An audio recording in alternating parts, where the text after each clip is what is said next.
이번 주 글로벌 경제 동향에 대해서 말씀드리겠습니다. 이번 주 투자자들의 가장 큰 관심을 끈 이슈는 상호 관세 연장 그리고 이스라엘과 이란의 휴전이었습니다. 그래서 이 문제에 대해 먼저 말씀을 드린 후에 글로벌 기업의 현황과 경제 지표 및 경제 상황에 대해서 말씀드리겠습니다. 미국 정부는 기존에 7월 9일로 정했던 국가별 상호 관세 유예 기간을 9월 1일까지로 연장하기로 했습니다. 4월 2일에 트럼프 대통령이 발효한 상호 관세 적용은 7월 9일까지로 한 차례가 연기됐지만 스콧 베센 재무장관은 몇몇 국가들은 7월 9일 이후에도 협상을 지속할 수 있다. 필요하면 노동절까지 연장될 수 있다고 말했습니다. 노동절은 9월 1일입니다. 이는 그 관세 전면 시행 전에 협상 테이블을 더 오래 유지하겠다는 신호로 볼 수 있습니다. 트럼프 대통령도 우리는 원하는 대로 연장 또는 단축이 가능하다면서 유연성을 언급했습니다. EU는 미국과 관세 협상이 타결되더라도 만약 미국이 EU산 제품에 기본 관세 10%를 부과할 경우 EU도 미국산 수입품에 보복 관세를 부과할 계획입니다. 영국과의 협상 결과에서 알 수 있듯이 미국이 부과하는 10% 기본 관세는 유지될 가능성이 크다고 EU 집행위는 보고 있습니다. 트럼프 대통령은 인도와의 협상에서 전면적인 무역장벽 철폐를 노리고 있다. 물론 실현 가능성은 의문이지만 현재는 그렇게 합의된 상태다라고 말했습니다. 그는 인도 시장에 들어갈 권리를 확보하기를 원한다면서 지금은 제한적이다. 들어갈 수 없다. 생각도 못한다고 말했습니다. 미국은 인도 시장을 거의 개방하기를 원하며 무관세를 목표로 하고 있습니다. 실현 여부는 모르겠지만 일단 약속했다고 언급한 것은 협상력을 높이기 위한 트럼프 대통령의 의도적인 압박이라는 평가입니다. 2월 22일에 미국이 B2 스텔스 폭격기를 동원해 이란의 핵시설 3곳을 공습해서 핵시설을 파괴한 이후 이란은 형식적인 보복에 그쳤고 이스라엘과 이란이 휴전에 합의하면서 사실상 종전 수순으로 들어갔습니다. 그렇지만 이스라엘이 이란에 대해서 휴전이 발효된 후에도 미사일 공격을 감행해 협정을 위반했다면서 이란에 반격을 하겠다고 밝혔는데 이에 대해서 트럼프 대통령은 SNS를 통해 이스라엘이 폭탄을 투하해서는 안 된다. 이는 중대한 위반이다. 조종사들을 당장 귀국시켜야 한다면서 이스라엘에 대해 강력한 경고 메시지를 보냈습니다. 이스라엘과 이란 간의 휴전 파기 가능성을 트럼프 대통령이 무마시키는 정치력을 발휘하면서 중동에서의 지정학적인 리스크는 해소가 되었습니다. 이스라엘과 이란의 갈등으로 상승하던 유가는 이란의 보복이 제한적이었고 이스라엘과 이란 간 휴전이 성사되면서 전쟁 프리미엄이 사라졌고 그래서 유가는 하락했습니다. 한편 푸틴 러시아 대통령은 오펙 플러스와 러시아가 여름철 글로벌 수요 상승에 대비해서 생산량을 확대하고 있다고 밝혔습니다. 이는 4월 이후 시작된 증산 흐름이 연장된 것입니다. 이는 사우디아라비아를 비롯한 주요 산유국의 점유율 회복, 미국의 셰일 오일 견제, 그리고 내부 갈등 대응이라는 복합적 목표에 따른 전략적 대응입니다. 내부 갈등이란 카자흐스탄이나 이라크 등이 감산 원칙을 지키지 않은 것에 대한 대응입니다. 따라서 단기적으로는 공급 증가로 인해 브렌트유 가격은 50에서 70달러대 수준으로 등락할 것으로 보입니다. 이번에는 글로벌 기업들의 현황입니다. 엔비디아와 폭스콘이 휴스턴에 새로 짓는 AI 서버 공장에 휴머노이드 로봇을 도입하는 방안을 논의 중입니다. 이르면 2026년 1분기 GB300 AI 서버 생산에 로봇을 투입할 계획입니다. 이는 엔비디아 제품에 휴머노이드를 적용하는 첫 사례이자 폭스콘의 AI 서버 공장 자동화의 혁신으로 평가받습니다. 젠슨 CEO는 룰 10B 5-1 계획에 따라 6월 20일에서 23일에 자사주 10만 주를 매각했습니다. 이번 매매는 사전에 정해진 규칙에 따라 자동 실행된 거래로 내부자 거래의 우려를 법적으로 회피한 것입니다. 이번 계획은 2025년 말까지 최대 600만 주를 처분할 수 있도록 설계됐으며 이전에도 비슷한 규모로 매각한 이력이 있습니다. 루프 캐피탈이 엔비디아의 목표가를 175달러에서 250달러로 상향했습니다.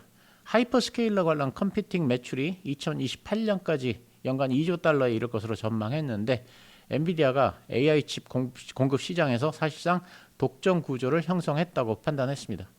2028년 추정 EPS인 8달러에 31배의 PER을 반영할 경우 시총이 6조 달러에 육박할 것으로 분석했습니다.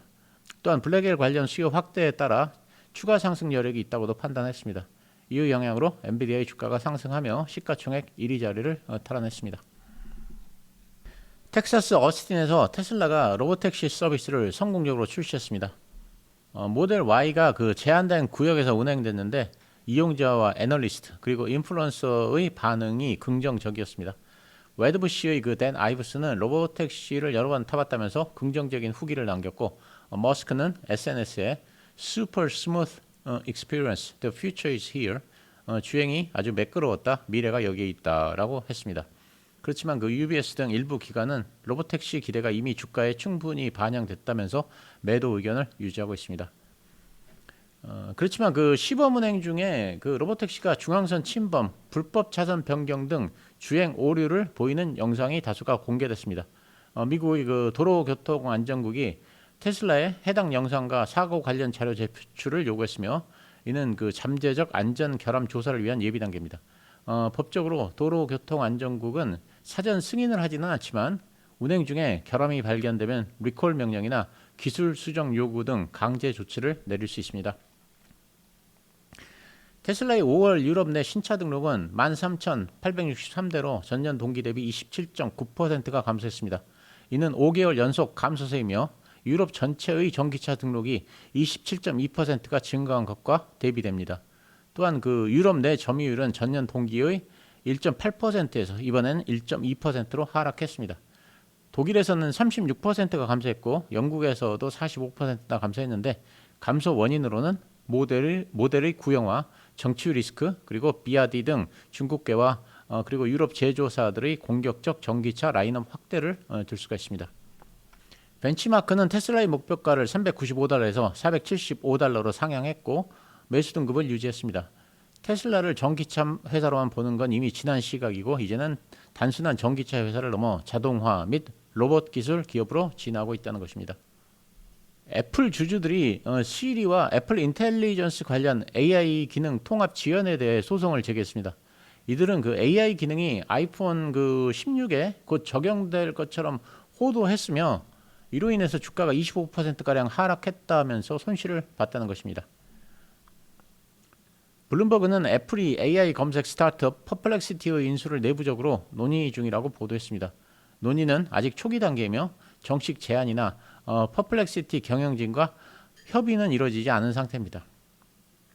애플은 개발자들이 앱 내에서 앱스토어 외에 결제 옵션 안내와 외부 링크 유도를 쉽게 할 수 있도록 하는 제도 변경안을 제출했는데 이는 유럽의 디지털 시장법에 의한 벌금 면제의 핵심 조건입니다. 4월에 이미 5억 유로의 벌금을 부과받은 상황에서 애플이 추가로 위반할 경우 1일 매출의 최대 5% 수준의 벌금을 부과받을 수도 있습니다. JP모건이 애플의 목표 주가를 240달러에서 230달러로 하향했고 등급은 매수를 유지했습니다. 관세에 대한 우려로 조기 구매가 발생하며 아이폰 17의 수요가 예상보다 감소할 것으로 분석했습니다. 또한 신제품 교체 수요 악화로 서비스 매출 및 마진에도 부정적 영향을 줄 수 있다고 평가했습니다. 월스트리트저널은 오픈 AI의 AI 연구원 3명이 메타의 슈퍼 인텔리전스 팀으로 이적했다고 보도했습니다. 블룸버그는 메타가 음성 인식 AI 스타트업 플레이 AI 인수에 대해 협상 단계에 들어섰다고 보도했습니다. 이는 스케일 AI의 CEO를 영입하고 143억 달러를 투자하는 등 메타가 AI 경쟁에 박차를 가하고 있다는 전략과도 일맥상통합니다. 한편 UBS는 AI 사업의 성장 가능성을 이유로 메타의 목표가를 683달러에서 812달러로 상향했습니다. 영국의 경쟁시장청이 구글을 전략적 시장 지위 사업자로 지정하는 방안을 검토 중입니다. 해당 지위를 받게 되면 브라우저 검색 기본 검색 제공자 선택권, 검색 결과 공정성, 광고 투명성 규제 등의 조치를 받을 수 있습니다. 구글은 규제가 혁신을 저해할 수 있다고 비판했지만 CMA 즉 경쟁시장청은 구글이 영국 검색 광고 시장에서 90% 이상 점유율을 유지하고 있음을 근거로 들고 있습니다. 한편 호주에서는 금년 12월에 16세 미만을 대상으로 한 소셜미디어 금지법이 시행될 예정인데 유튜브를 규제 대상에 포함시킬 것인지에 대해 논의 중입니다. 현재 정부는 교육 및 건강형 콘텐츠가 많다는 이유로 유튜브를 금지 대상에서 제외시킬 계획이지만 아동의 40%가 유튜브로 유해 컨텐츠를 접했다는 등의 그 조사 결과가 나옴에 따라 규제 대상을 재논의할 예정입니다. 마이크론 테크놀로지가 3분기 실적을 발표했습니다. 매출과 주당 순이익은 모두 예상을 상회했는데 특히 HBM의 매출은 50%가 증가했고 데이터 센터 매출은 전년 대비 2배 이상 증가했습니다. 4분기 가이던스도 예상을 상회했습니다. 호실적에 힘입어 주가는 상승했고 월가의 호평도 이어지고 있습니다. 시킹 알파는 슈퍼 사이클의 시작이라면서 메모리 강세를 예상했고 캔터 피츠제럴드는 데이터 센터의 수요가 견고하다면서 목표가를 130달러에서 145달러로 상향했고 비중 확대 의견을 유지했습니다. 정리하자면 마이크론은 AI와 데이터 센터의 수요 회복에 따른 슈퍼 사이클의 실적을 입증했고 예상치가 넘는 실적과 확실한 가이던스를 제시했습니다. HSBC가 브로드컴의 목표가를 240달러에서 400달러로 크게 상향했고 투자 의견을 홀드해서 매수로 상향했습니다. HSBC는 그 에이직 사업의 매출 성장 가시성과 평균 판매 단가 상승을 근거로 향후 수익성이 크게 개선될 것으로 전망했습니다. 일라이 릴리는 경구용 비만 치료제인 오포글리프론의 임상 결과를 3분기에 발표합니다. 기존의 당뇨병 환자 중 비만과 과체중 환자를 대상으로 한 임상에서 효과를 입증한 바 있는데 이번에는 당뇨병이 없는 비만과 과체중 환자를 대상으로 한 임상 결과를 발표합니다. 한편 노보노디스크가 카그리세마 임상 결과를 발표했습니다. 평균 22.7%의 체중 감량 효과를 보였는데 목표치인 25%는 미치지 못했습니다. 혈당 개선 효과도 확인했고 부작용도 경미했지만 시장의 반응은 냉담해서 주가는 오히려 하락했습니다. 제프리스는 특별히 눈에 띄는 효과는 없었고 메스꺼움이 위고비나 젯바운드보다 더 많아서 우려스럽다는 의견입니다. 한편 그 노보노디스크는 힘센허스와 협업을 중단한다고 말했습니다. 맞춤형이라는 명목으로 조제약을 대량으로 판매하고 허위 광고로 환자의 안전을 위협해 왔다는 것이 이유입니다. 노보노디스크는 환자 보호가 최우선이라면서 이런 불법적 유통 행위에는 앞으로도 강경하게 대응하겠다는 입장을 밝혔습니다. 또 일부 제품에는 중국의 무허가 세마글루타이드를 사용했는데 FDA로부터 승인받지 않은 업체도 포함되어 있다는 것입니다.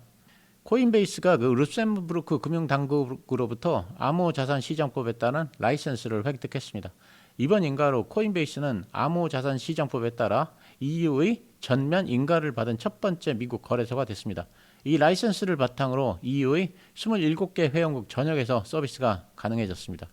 마스터카드가 미국의 결제 기술 기업인 파이서브와 파트너십을 맺고 FIUSD라는 새로운 스테이블 코인을 결제 네트워크에 통합하기로 했습니다. 마스터카드와 파이서브의 협력은 전통 결제 인프라와 디지털 금융 자산의 연결점을 구축하며 실물 경제에서 스테이블 코인 활용을 현실화하는 전략적 행보로 평가가 됩니다. 또한 전통 금융권이 암호자산을 수용하는 속도가 점점 빨라지고 있음을 보여줍니다. 나이키가 실적 발표 후에 주가가 크게 상승했습니다. 실적이 예상을 상회했고 작년에 취입한 그 엘리엇 힐 CEO의 그 전환 전략이 투자자에게 큰 기대감을 불러일으켰기 때문입니다. 엘리엇 힐 CEO는 스포츠 용품 중심의 전환 전략을 강조했고 CFO도 전환 비용의 완화 조짐이 보인다면서 경영 정상화에 자신감을 보였습니다. HSBC는 목표가를 60달러에서 80달러로 상향했고 JP모건은 56달러에서 64달러로 그 외 여러 기관이 88달러에서 100달러 사이로 리레이팅을 했습니다. 뉴욕주가 15년 만에 최초로 신규 원자력 발전소 건설을 추진합니다. 캐시 호컬 그 뉴욕 주지사는 최소 1기가와트 용량의 첨단 원자력 발전소 시공을 지시했습니다. 이는 1989년 이후 주 내에서 처음 건설되는 대규모 원전으로 현재 뉴욕의 핵 발전량을 확충하기 위한 목적입니다. 구체적인 절차는 뉴욕 전력공사에 위임했으며 SMR 등 첨단 기술도 검토 대상입니다. 구리 가격이 크게 상승하고 있습니다. 구리 가격은 하루 만에 2.6%가 급등할 정도로 강세를 보이며 2025년 최고치 수준에 근접했습니다. 연초 대비 25%가량 상승했고 6월에만 7%가 상승했습니다. 미국의 25% 구리 수입 관세 가능성이 제기되면서 관세부가 이전에 선매수 심리가 발생했기 때문입니다. 따라서 미국을 제외한 전 세계 구리 재고가 크게 감소하고 있습니다.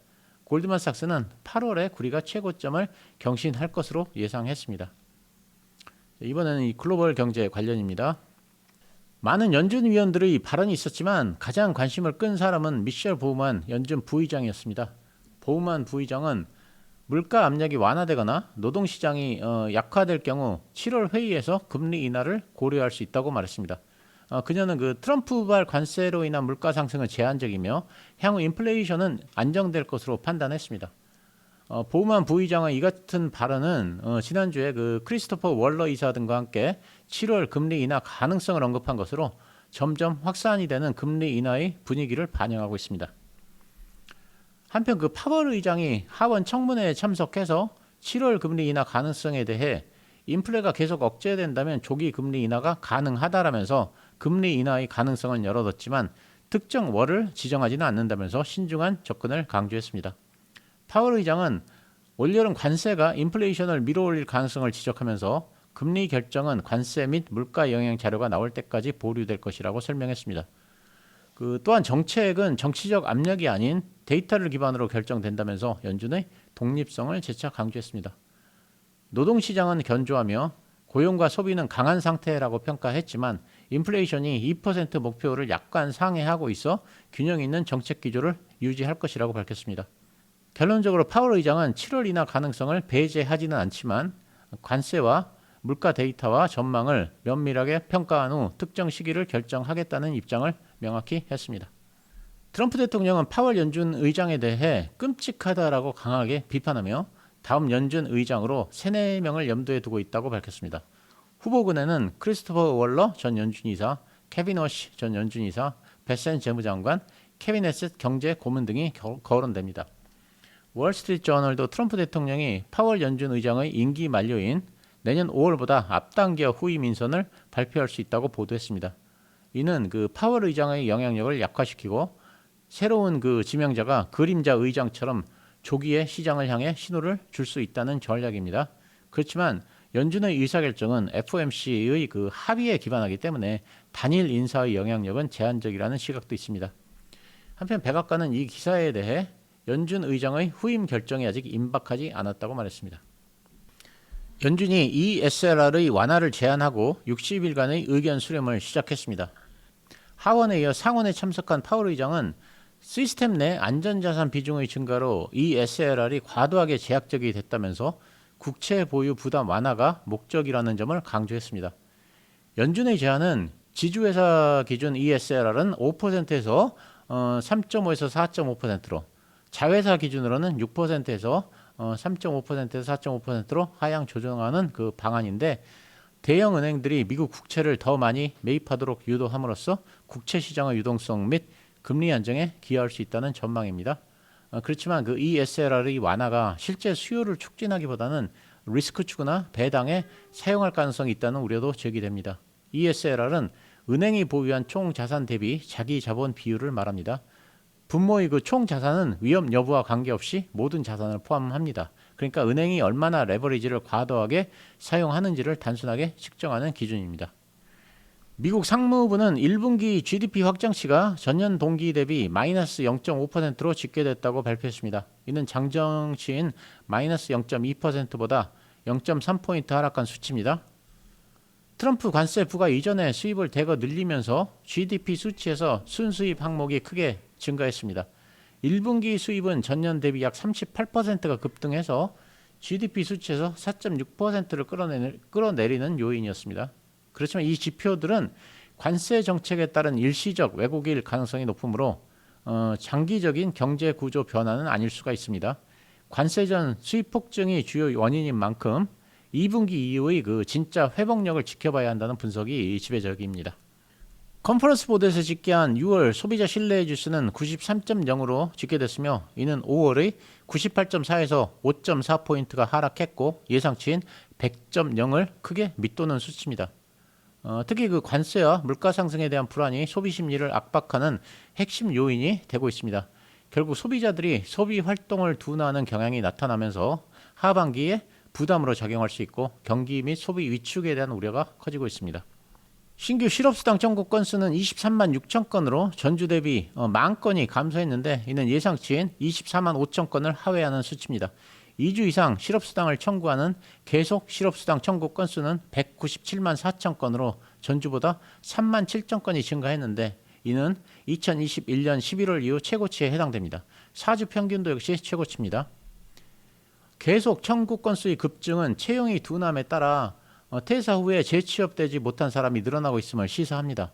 이는 고용시장의 위축 가능성이 경제 전반에 확산될 가능성을 의미합니다. 컨퍼런스 보드의 고용심리 지표도 8년 만에 최저 수준으로 하락하는 등 고용심리 약화가 감지되고 있습니다. 6월 S&P 글로벌의 서비스 PMI는 53.1로 5월의 53.7에 대비해서 소폭 하락했지만 예상치인 52.9를 소폭 상회했습니다. 제조업 PMI 예비치는 52.0으로 5월의 수치와 동일했으며 예상치인 51.0을 상회했습니다. 두 지수 모두 50을 넘어서면서 경기 확장이 이어지고 있음을 시사했습니다. 서비스 PMI는 소폭 하락했지만 예상치를 웃돌아 성장세 둔화가 심각하지 않음을 시사했고 제조업 PMI는 예상보다 강하게 유지돼서 제조업 활동은 견고함을 지속하고 있습니다. 특히 제조업 투입 가격이 2022년 7월 이후 가장 높은 수준으로 급등을 했으며 서비스업도 가격 상승 부담이 나타났습니다. 종합적으로 6월 PMI 예비치는 확장세를 유지하고 있지만 가격 상승 압력이 뚜렷해진 점이 눈에 띕니다. 이는 연준이 데이터 중심의 신중한 금리 정책을 고수할 가능성을 높여주는 요소입니다. 미국의 5월 기존주택 판매가 전월보다 0.8% 증가한 403만 채를 기록했습니다. 4월의 판매는 400만 채였습니다. 시장 예상치는 1% 감소했는데 이걸 상회했습니다. 그렇지만 전년 동기 대비로는 0.7%가 감소했습니다. 부동산 중개인협회의 로렌스 유는 주택 판매의 부진은 지속적으로 높은 주택담보대출 금리 때문이라고 설명했습니다. 30년 모기지 금리는 4월에 7% 이상 급등한 바 있습니다. 현재는 6.8% 수준으로 하락했지만 여전히 높은 상태입니다. 상무부에 의하면 미국의 5월 신규주택 판매가 62.3만 채를 기록했습니다. 이는 4월보다 13.7%가 줄어든 수치이고 3년 만에 가장 큰 폭의 감소입니다. 로이터는 높은 모기지 금리와 경제적 불확실성의 증가로 수요가 감소했다면서 시장에 나온 미판매 재고는 2007년 이후 최고치라고 밝혔습니다. 건설사들이 가격 인하 등 다양한 인센티브를 제공하며 구매자 유치에 나서고 있는 상황입니다. 이렇게 이번 주 글로벌 시장을 정리해봤습니다. 좋은 주말 보내시기 바랍니다. 감사합니다.